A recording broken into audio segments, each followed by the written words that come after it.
श्री गणपती मंदिर 17वा पुट्टा गणेश रोड वडगाव रस्ता गणपती मंदिरचा विश्वस्त आपल्याला विनंती करतोय।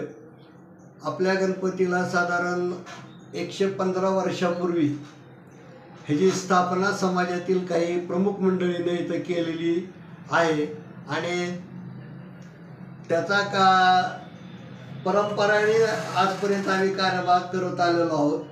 तर ह्या वर्षी गणपतीची स्थापना झाल्यापासून 11 दिवस 11 मानकरी 11 आवर्तनाचा अभिषेक करून सर्व धार्मिक विधीनं गणपतीची रोज मनोभावे सेवा केली जाते। वर्षभर तर चालू असतं, पण ह्या 11 गणेश चतुर्थी ते पौर्णिमा, अनंत चतुर्थी ते पौर्णिमा ह्या 11 दिवसात 11 मानकरी 11 दिवस सकाळी विधिवत पूजा करून स्वामी लोकांना आणि आपल्या सर्व नातेवाईक मित्रमंडळींना भोजनाचा आस्वाद देत असतात।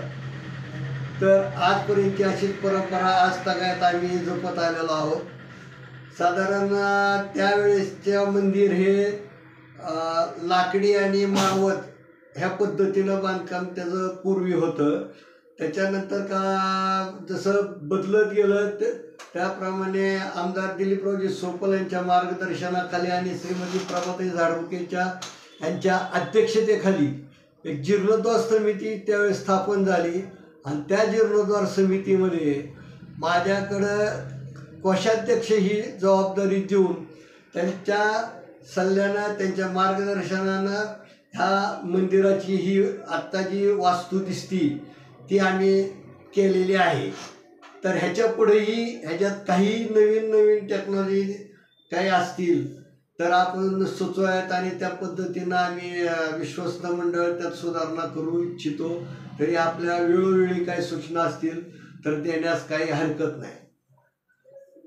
नंतर आता ह्या वर्षी उद्याच्याला खग्रास चंद्रग्रहण हे संध्याकाळी असल्यामुळे त्याचे सकाळी वेध 12:37 निघत असल्या कारणाने वेध चालू होत असल्या कारणाने आम्हाला